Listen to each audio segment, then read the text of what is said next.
Mindanaoans. Today, I have an honor to be with the peacekeeper and the champion of peace in Mindanao. He has been fighting for us Mindanaoans. He has been carrying the torch for peace. I have no other than Professor and Moro National Liberation Front Chairman Nur Misuari. Mr. Chairman, good day and welcome to Newsline. Bismillahirrahmanirrahim. First and foremost, I would like to welcome our friend Miss Edith Z. Caduaya of the Newsline Philippines for honoring our invitation to this humble press conference. The truth of the matter is that after my meeting with the President the other night, we wanted very much to conduct the press conference right away, but there was just no opportunity for us. So I told my friend, Brother Monk, whether it is possible for him to invite the representative of the media community in the city and in the country at large. Unfortunately, she has succeeded to bring you here to our hideout here. They call this hideout because it's in the countryside. I hope you don't mind that terminology. But this is very much a part of the city itself, except that we have chosen to stay here because we prepare to stay away from the, the noises in the city, and perhaps this is a most logical choice on our part, because we have always been pursued by a lot of people, including some from the media. So in order that we could have a peace of mind, we decided to establish our residence here. And now I would like to express our gratitude to begin with for honoring our invitation to this humble press conference, because we thought that the meeting with the President, His Excellency President Rodrigo Duterte, was sort of a historic encounter with no less than the head of the state of this country, and who is noted everywhere in the world for his, promptness in articulating his views, and also for associating with great people like the President of the Republic of Russia, President Putin, with the President of China, and many other distinguished leaders of the world community. And it was a real opportunity to have met a very distinguished leader of the country, of the Philippines. And so therefore, we thought that we should have a follow-up meeting with the media so that we could avail ourselves of the opportunity of expressing our sense of gratitude to the President for meeting us the other night and for expressing his confidence in us, and also for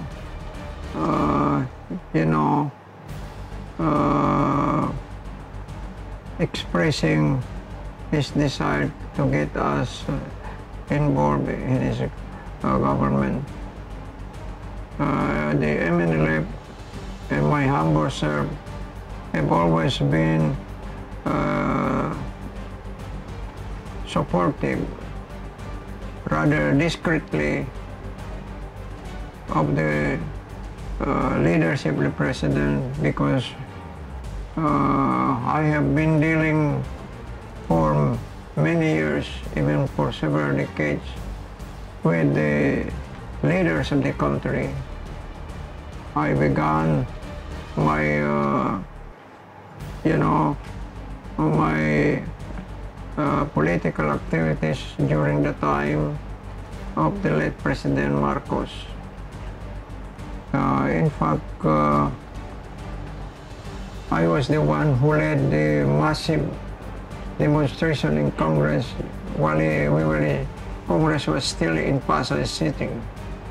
Later on, we followed up our demonstration, rather huge demonstration right in front of Malacanang Palace, where we stayed for over a week.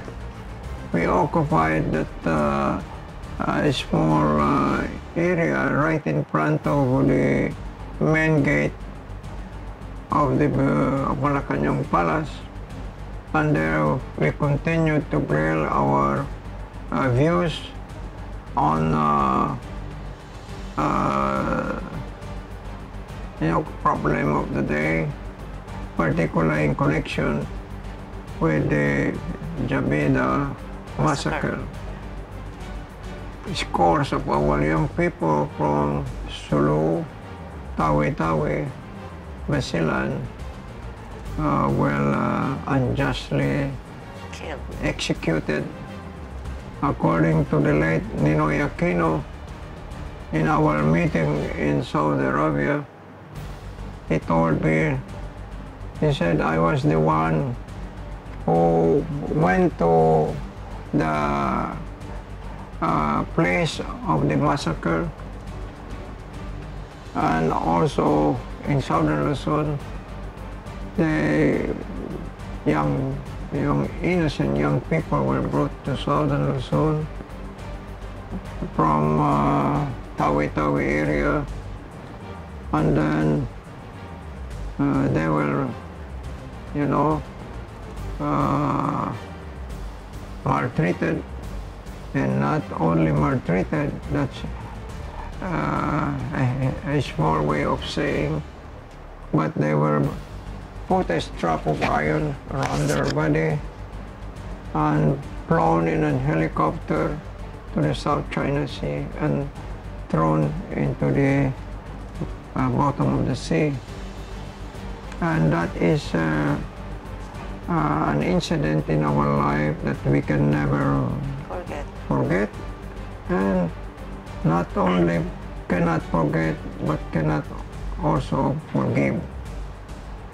Although we have in our Islamic religion a dictum, a philosophical dictum that says that the fault of the father cannot be attributed to or inherited by the children, sons or daughters, and we do believe in that. So whatever crime or mistakes had been committed against us is already buried in the graveyard of history to us. So we don't like to record that again and again because it is so painful to us.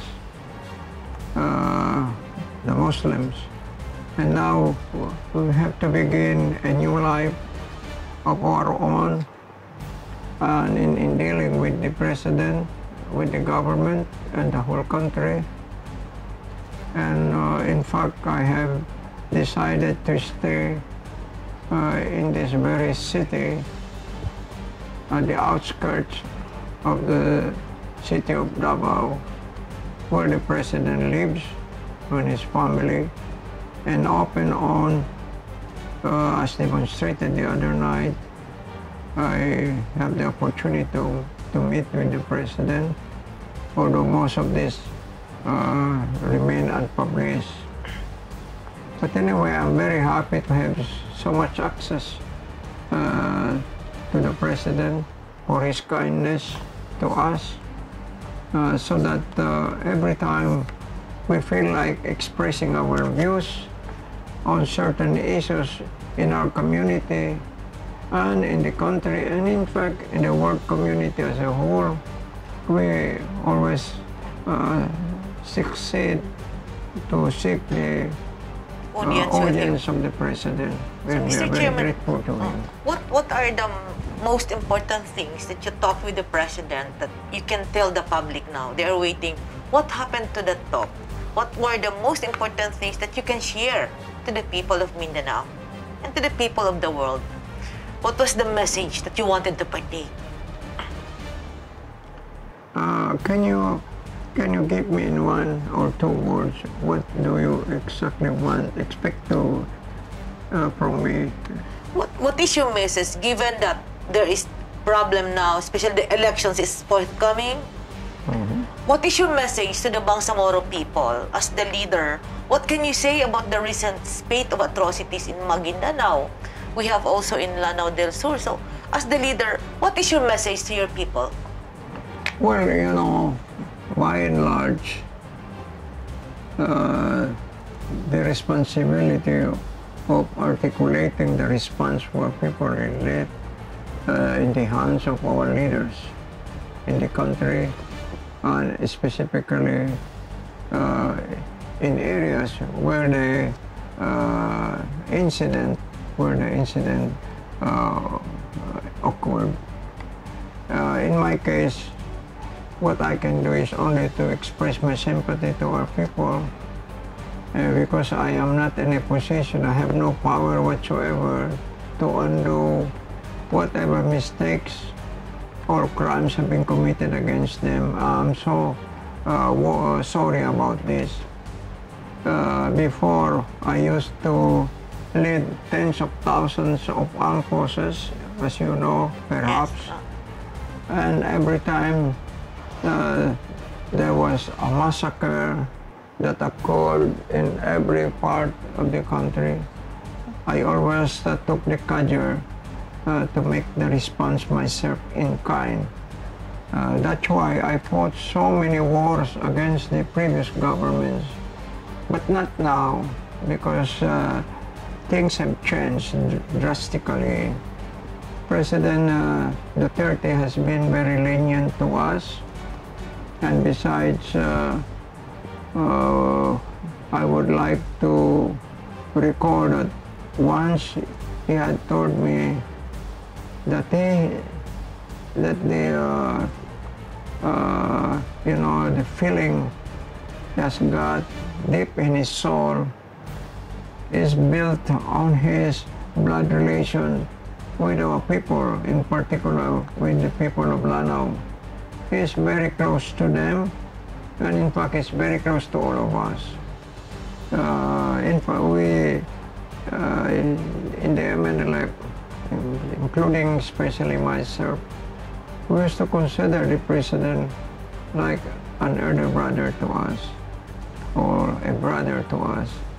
And that's why I'm so happy to receive you here, so that in case you have some questions regarding our relation with the president and the manner he handles things in Mindanao and the Bangsamoro homeland as a whole, then you can always put across to us so we can clarify for you. Are you hurt given the recent situation in Mindanao now? Fightings among Bangsamoro people. You see pain, you see people fleeing from their homes midnight, which you tried to mend before during your active years. Then I saw that. How do you feel people fleeing their house, people killing in the name of politics? Well, you know, during our meeting with the president the other night, he made mention of specific incidents in Mindanao. And it so happened this involved a certain family in Maguindanao province whose members are very close to me.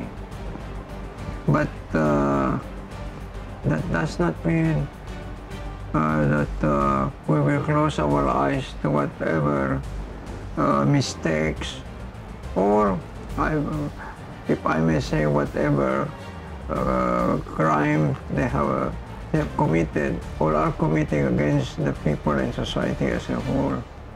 And we are very grateful and happy that the president is taking care of this matter. In fact, he made mention of this in our encounter the other night, and I intend to follow it up by calling on some members of the family. I don't have to mention, I think you know. You may mention it in your write-up. Are you talking of the Mangundadato and Pax Mangundadato, Congressman Mangundadato, and Governor Mangundadato? Well, you know, this family is a very powerful and very rich family, as you know. I think it is the most powerful and the richest family in the entire Maguindanao community. I used to be, you know, associated with them, especially with the youngest one, whom we call Dodong. Yeah. He's a very nice person, and so with the other brothers. But Dodong is a good friend of mine. He's the youngest among the brothers. And to me, the excess they're committing is not unfamiliar in our community. I am not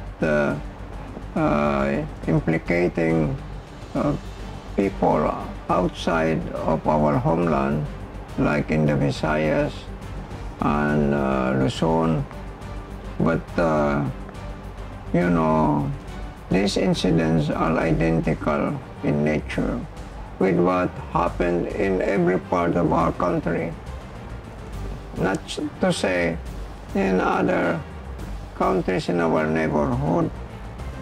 The rich people, the privileged ones, always have the tendency to abuse their power and their privileges. And they look down on the poor citizenry, the helpless ones. So I think this calls for drastic change in the way we look at things and the way we treat our people. And I think the fault lies in the kind of system we have, political system we have. System is a bit faulty, a bit, you know, discriminatory. It is always favoring the rich against the poor. But as you know, I could only articulate my sentiment, but I cannot go beyond that because I am without any power at all. I have no influence in our society, no influence in our government, although I can talk to some of them, but I'm not so sure whether they will entertain my advices to them. But I do hope that sooner or later there will be changes in our society so that the poor people will be able to protect themselves from the abuses in our society and in our government. Are you saying that people should be given the chance to, the freedom to choose, the freedom to act, and the freedom to do their will, given the situation? Well, actually, you see, they have this chance. But sometimes, if not more often than not, they bargain away their freedom for the sake of small gain during elections. Lots of vote buying. This is the most serious crime that our political system commits. They said that they prescribe the buying of votes during elections, but nobody goes to prison for doing this. Nobody is ever in prison. This is all some kind of a mockery of justice in our society. I don't know when we can overhaul our system. I so sympathize with the young people in the streets of Manila. Many of them are connected with me. They sometimes they spend times even into the middle of the night trying to express their views about all these abuses. But our society is such that no changes could be expected unless there will be, I think, after the administration of our president now, there will be a change in government. I do hope that Congress will initiate some kind of a change in our laws and even in our Constitution, and they will give us the opportunity to express our views so that the rights of the people could be guarded properly from further abuses. Are you saying that we failed in the spirit of federalism? We tried to bargain that before. How do you view federalism as we aspired? Well, federalism is the only hope for our people. In the first place, I can claim with all modesty, I have always been associated with this demand for change from a unitary system, a very abusive system that we adopted as early as 1945 when we got our independence from the from American colonialism. And until now, I've been continuing with my demand that we must put aside the system. It has been proven a failure, a total failure, because it has, only strengthened the position of the powerful as against the weak. So we have to adopt a new system, a federal system of government that will entail the bifurcation between Luzon and Visayas and the Bangsamoro homeland. And then we should recognize equal rights in all ways among these three political entities. Let Luzon govern themselves, let Visayas govern themselves, let the Bangsamoro govern themselves, but let us meet at the top so that whatever abuses may incur would be percolated at the top of society, not in, because it is here where the most helpless and helpless people are. But there, you see, if we meet there, that means it is a a meeting between the powerful and the powerful. And Not before people are between hostage. the powerful and the weak below. So at the bottom of our society, we must elevate the problem to the top of society so that we can address them, those problems, carefully and successfully. Are you saying, what are the gains if you have to say it? Is BARM, creating BARM, a gain already? The autonomous region in Muslim Mindanao, is BARM getting better now in terms of services?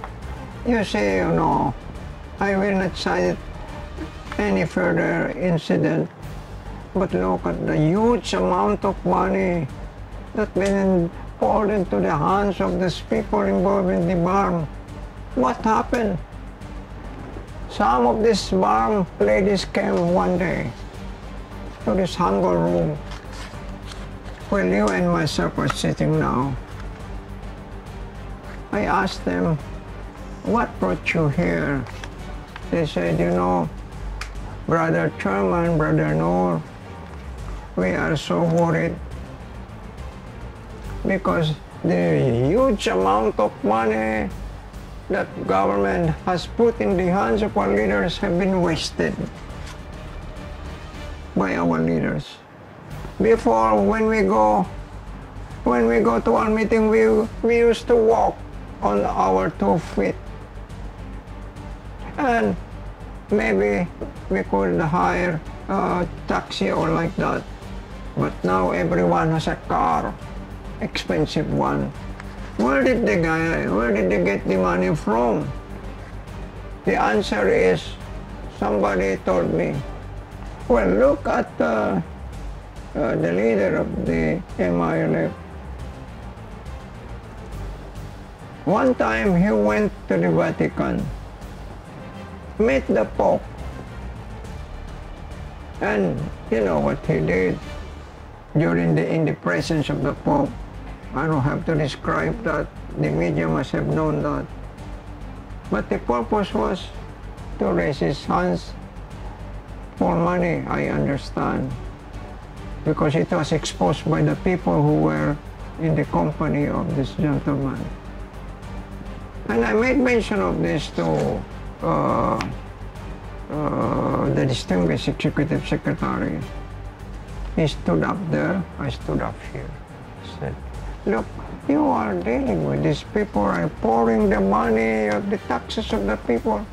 During my time, did you send any single money to my hands? To nothing. During my time, because it is haram on the part of our citizens to be wasting the taxes of the people that came from their switch. But now what happened? And nobody is brought to court to answer for the crimes. I hope the president will initiate some changes in this before he leaves office. He has only about 4 or 5 months to go. So I am so sorry that even at this point in time, after he has served for over 5 years, because our society is still in the launch. It is very, very sad because Mindanao, the Bangsamoro homeland as a whole, is always, finding itself in this kind of situation. How do you feel, given this money, seeing the children almost nothing to eat? Well, what do you mean precisely? You said that they have loads of money from the government, but you see people live in hunger, live in poverty. How do you feel, Chairman Misuari? Well, this must be condemned. And people must, must not allow this to happen because it is haram. It is among the worst crimes that a man can commit in Islamic society. Although we are part of this larger democratic society we have, but at the same time, we would like to describe the Muslim communities as also Islamic society at the same time. And the Islamic society has a political virtue of its own. And this kind of corruption can never happen, because if they steal, they must cut their hand. Yeah. And they must be expelled from society.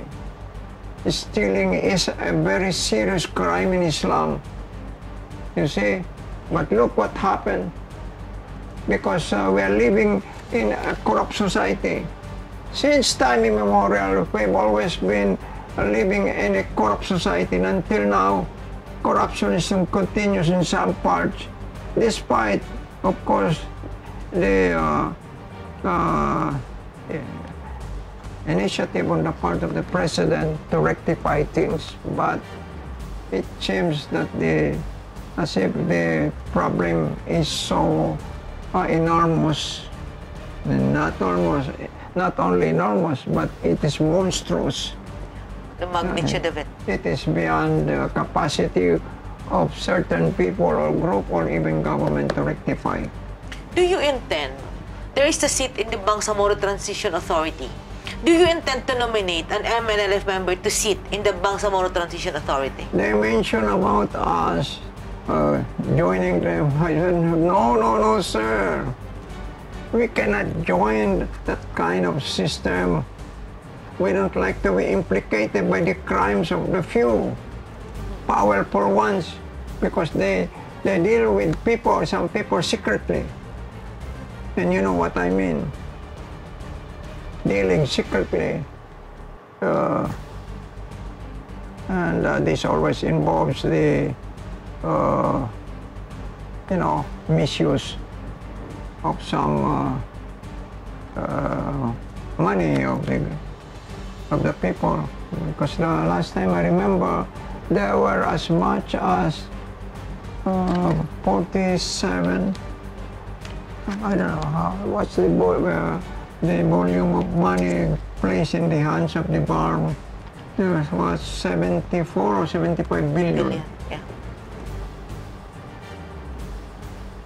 Nobody is asked to account for this money, huge amount from the taxes of the people. You see, if I were in the government, I would have put them in prison, all of them. How come? The taxes of the people. This is the poorest part of the country, and they accumulated all these taxes from the earning of the people, sometimes even from people who are engaged in smuggling and like that in order to survive between us and Sabah and like that. And many of them, they are caught and being killed across the sea. But nobody publicized about this. And those who were able to, to exercise the freedom in our society and engaging in lucrative businesses or like that. So they contributed to the raising of the taxes of the funds. Then what happened? These are placed in the hands of these dishonest and corrupt people, and none of them is being punished. Why? They scot free. Why? What kind of this? This is very,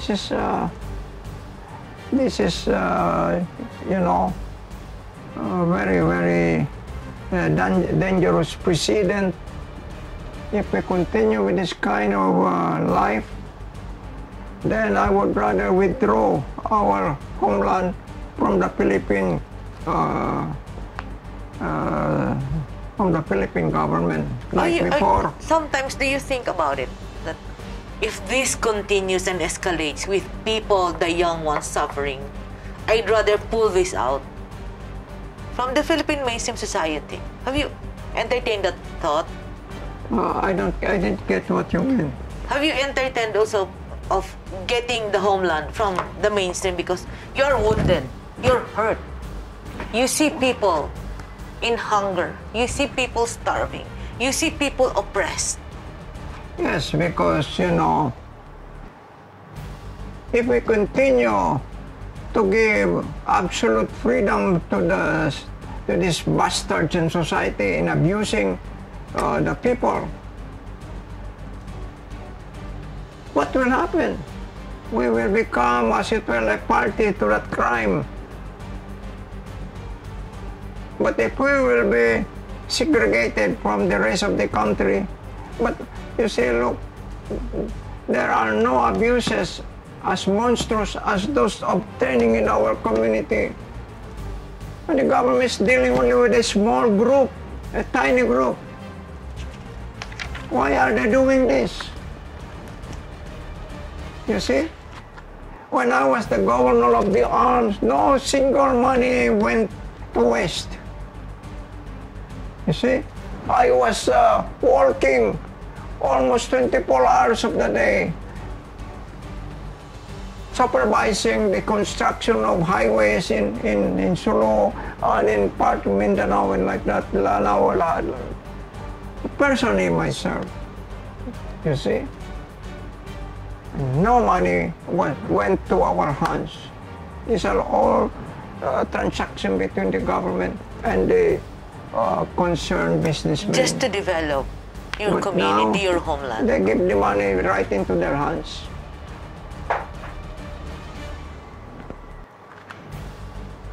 You see? Mr. Chairman, people come to you for advice.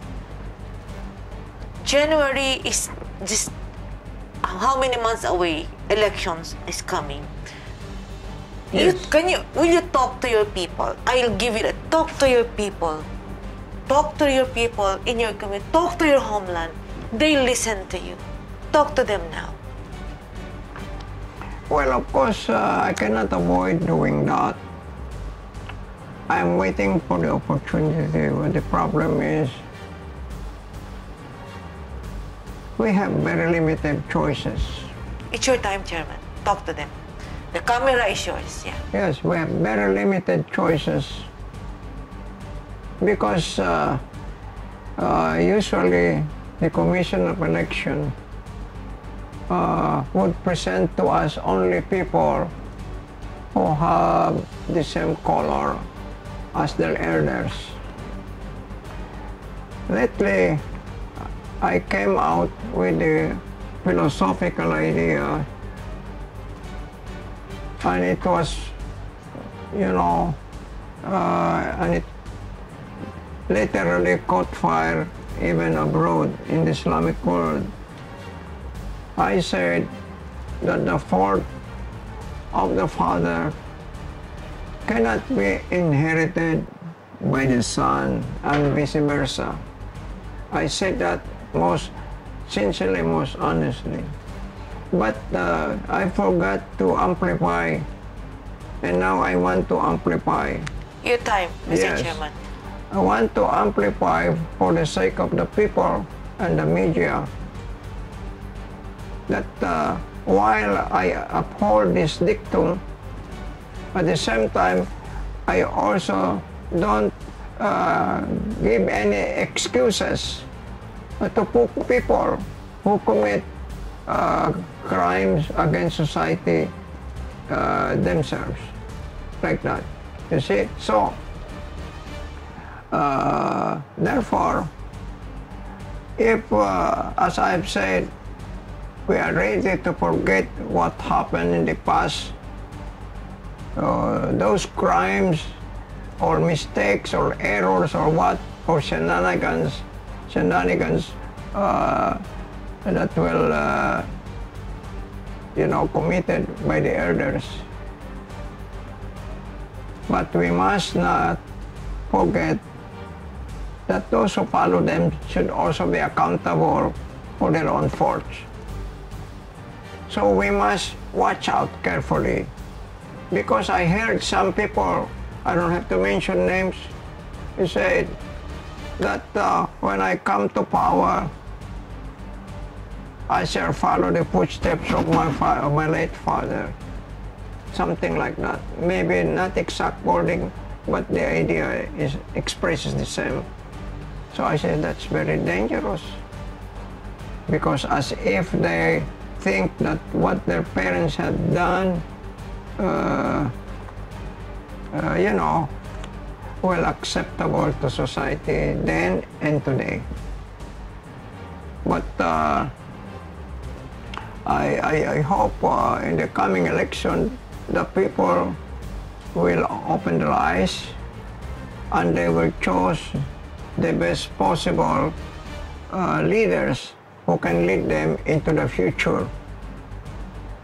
But I don't know of anyone at the present moment because COMELEC has not yet come out with a list of candidates for different positions in government. But when the time comes, I think we have to articulate our views on this, and we do hope that the young people who occupy the lansangan ng Manila, who are demonstrating to express their views on the affairs of the country and society, will continue to be, you know, encouraged and supported in their heroic activities to bring changes to our society. You know, the youth are now very active, and somehow we have some connection with them, and I wish I could encourage them to move bravely and courageously and heroically for the sake of our people and our future. Otherwise, if there will be no changes, you know what happened in the past. I used to take up arms against the government. How many times did I go at loggerhead with the government because of my desire to see some changes in our community? Because I'm always surrounded with the poorest among the poor people. I know how they suffer. Now we cannot tolerate this all the time.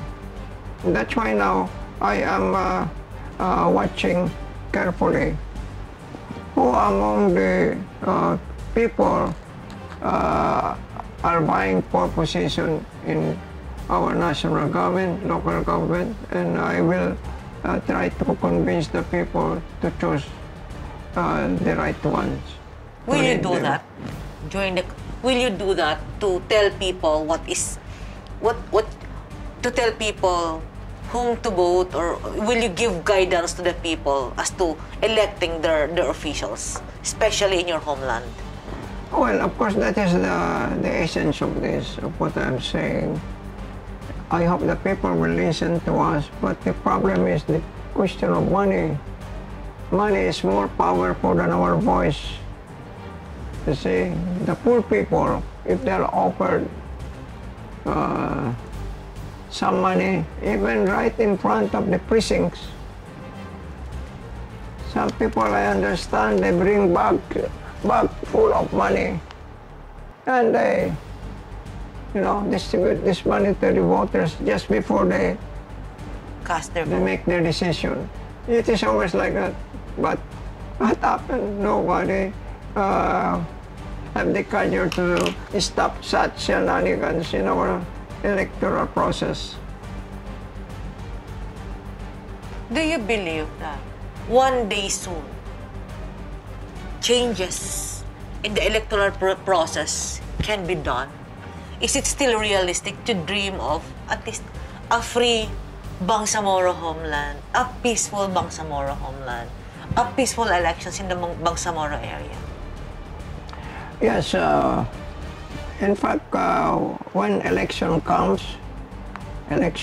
comes, I intend to organize, you know, volunteers to keep tab with activities and precincts in the polls like that, and to report to us if there are some anomalies obtaining in the process of the election.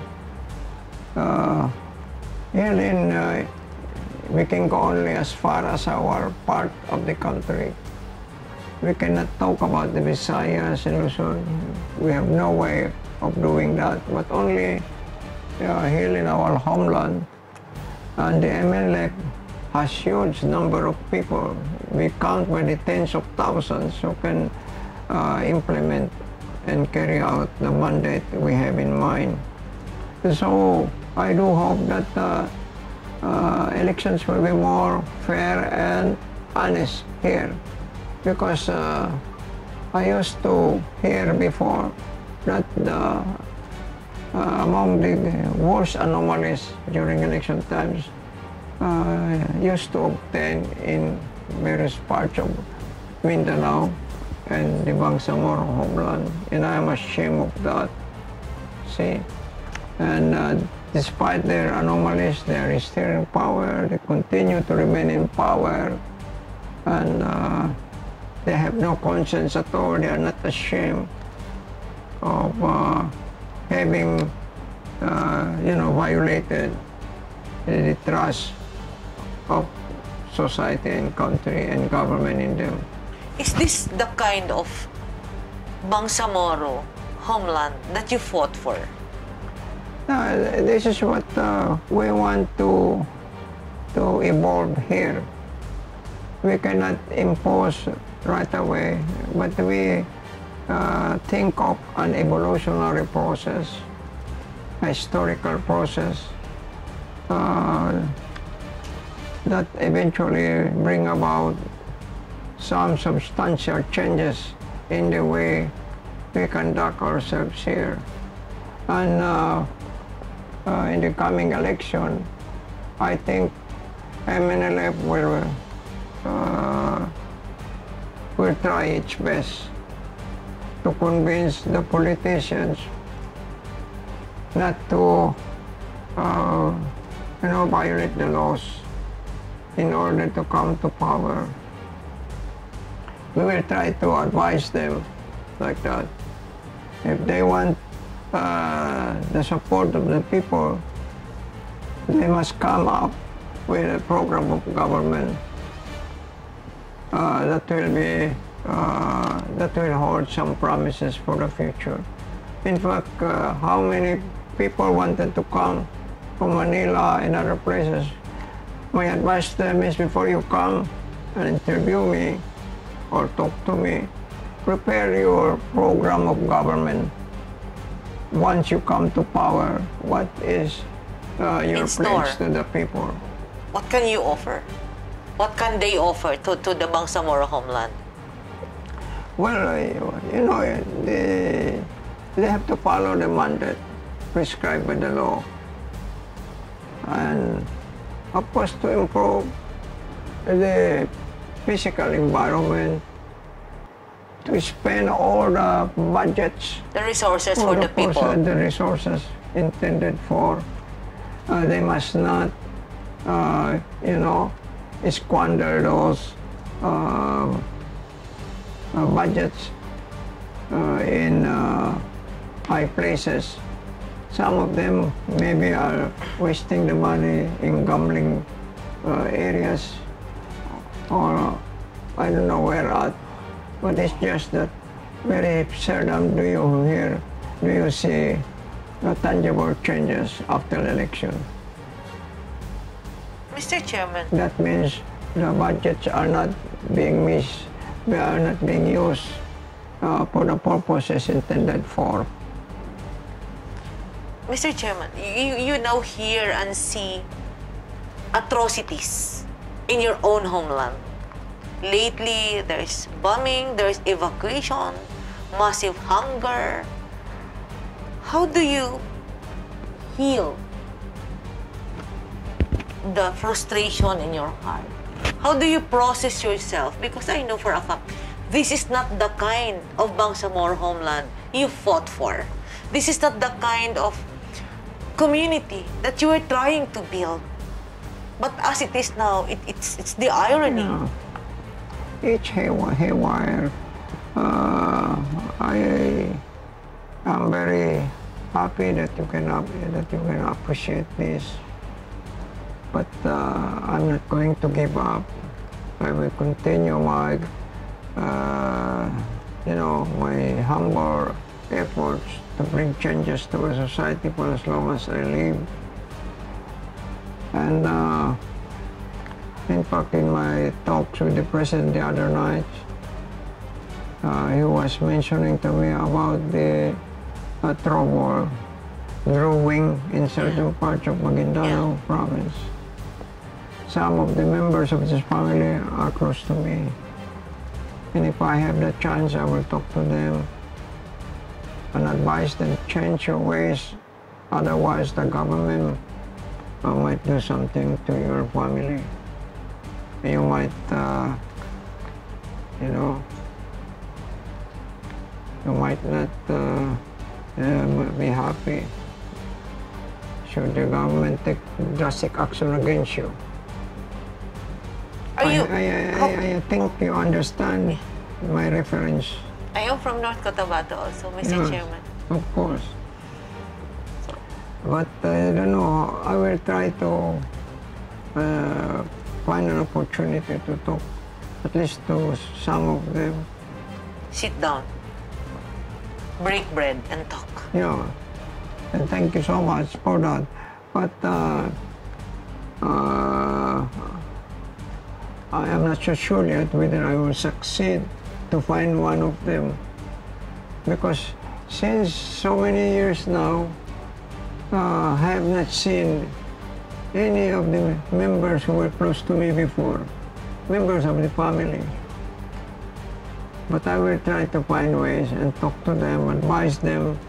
Government is concerned, is worried about what is obtaining in your community, the abuses they're doing there. Well, anyway, I'm happy that at least to me, Lanao is very peaceful. There is no hostility taking place. I was there in Lanao. I went and slept at the residence of the governor of Lanao. And I talked to people in Jabarnur. There were tens of thousands of them who came to see me there. A large number of people. They were very happy that after so many years I managed to return back to that place, because I used to reside in that area in Jabarnur. You see, I even visited a certain kind of tree that we planted there, and I was the one who put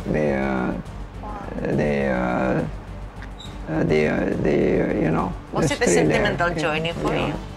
Going and back to your roots? Now. It's growing there. So, and I think Jabarnur is a very nice place to go, very peaceful. Of course, they have huge number of armed men, as usual. And this is to their credit. They don't abuse their power at all. See?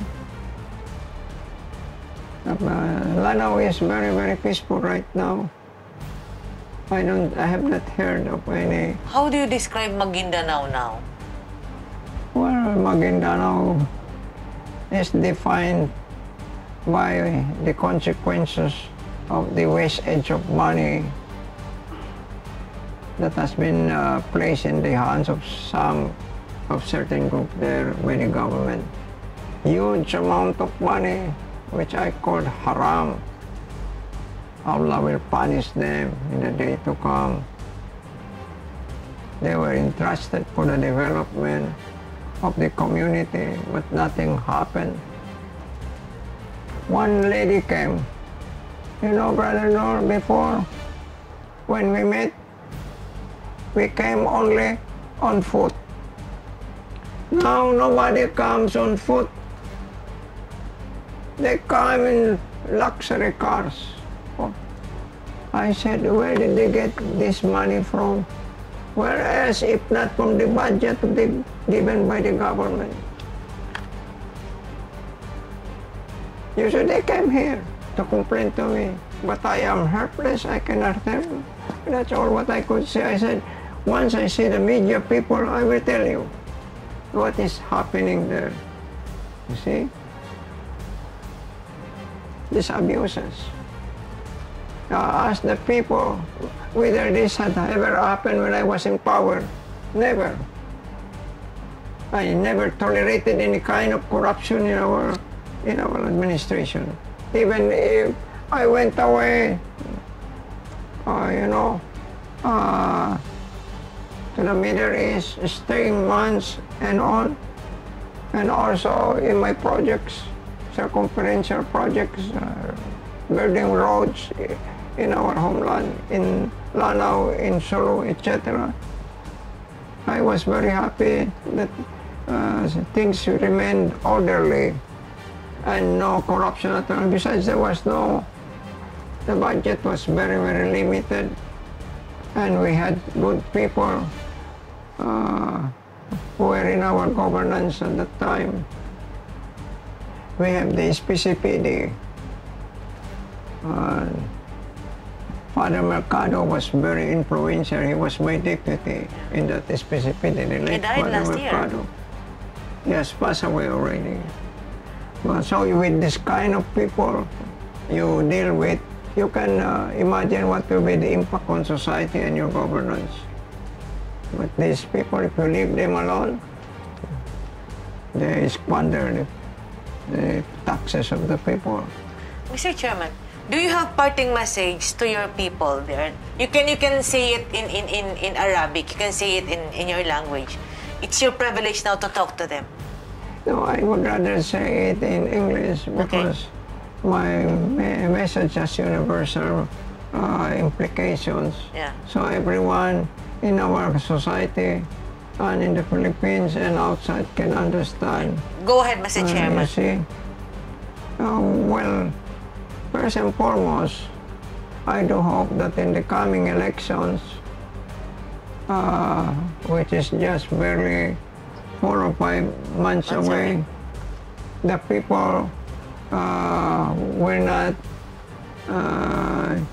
will not vote for those who are trying to corrupt their judgment by distributing small money that will turn into waste after a couple of days or lot. The people should honor themselves by voting for the right people. And their leaders, once they come to power, they must not also abuse. Maybe some leaders will appear to be very nice and friendly and honest and like that during the campaign, but after the election they might turn coat and violate their pledges. This we will keep tab of that, you see. I think media people can be very helpful.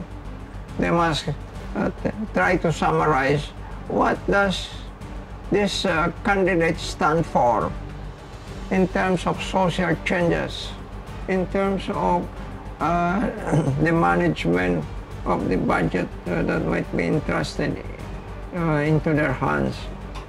The media can put always summarize and to remind us. I myself am very, very watchful of this in the television, in our TV. I will recall and I'll be guided properly.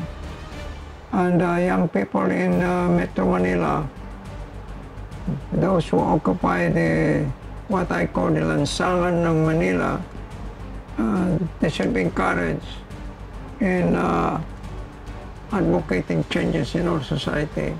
And we must duplicate or replicate their activities in the Visayas and also Hili Mindanao. Of course, Hili Mindanao, if you hit certain people personally, they might act improperly towards you. But the MNLF will mobilize its huge forces. We will not tolerate anymore of any abuses in our society. We will not do that. We will not allow that.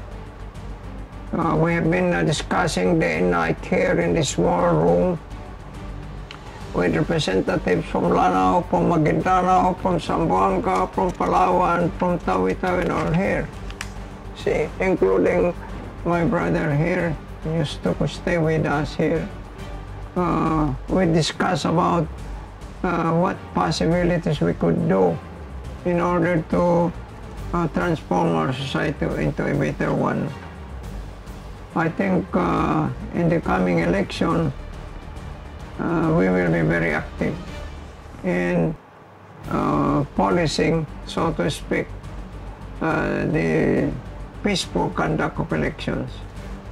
MNLF will volunteer at no cost to government at all and society. We will try that. And we will be in contact with the media so we could report to you off and on about anything we can observe, including anomalies being committed by some candidates. If there are candidates who will commit anomalies, we will work together with the media to expose them. You can rest assured. Thank you so much, Mr. Chairman. Yes, at least here in Mindanao. I'm not sure of what we can do in the Visayas and Luzon, but here in Mindanao and our homeland, I will take charge of spearheading this move. We will expose all abuses. And you know very well, Misuari and the MNLF is not afraid of anyone. See? I know that. Except the Almighty Allah. And we will be as determined as ever.